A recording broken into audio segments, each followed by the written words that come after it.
আলী ডালিম নিয়ে যেতেছে, এই ডালিম যাতে ফাতেমা খাইতে পারে না।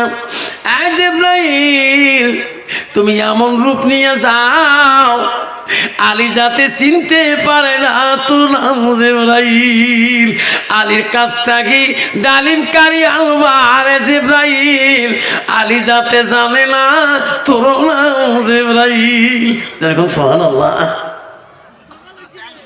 হযরত আলী বাড়ির কাছে গেলেন, জিবরাইল এক ইতিম ফকিরের সামনে দাঁড়ালেন। আসসালামু আলাইকুম আলী করিমুল্লাহ, বাবা আমার কিছু দান করবা? আলী আমি এক দরিদ্র ফকির মিসকিন, আমাকে কিছু দান করো না। আলী বলছে আমার কাছে কিছু নাই। ফকির বলছে আলী রে মিথ্যা বলিও না, তুমি নবী জামতা ফাতেমার স্বামী আসান হোসেন আব্বা, মিথ্যা বলিও না। এই আলী তোমার কাছে আছে রে, দিয়া যাও না, দান করবা না? আমি দোয়া করবো আলী রে, আল্লাহ তো জীবনে অভাব রাখবে না, আল্লাহ তো কোনোদিন অভাব দিবে না।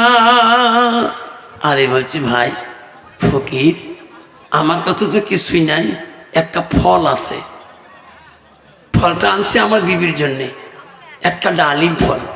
ফকির বলছে আলী রে ওই ফলটা যদি দাও আমি আল্লাহর কাছে বিনয় ভাবে দোয়া করব। আলী রে আল্লাহ তো কোনোদিনও গরিব রাখবে না। আলী বলেন সর্বনাশ, আমার রসুল বলে গেছে মরণের আগে, আলী পথে রাস্তাঘাটে যদি কোনো ফকির সওয়ালি যদি সওয়াল করে, যদি কিছু থাকে কিছু দিয়ে দিবা, খালি হাতে ফিরিয়ে দিবে না, কিছু অংশ হলে দিবা।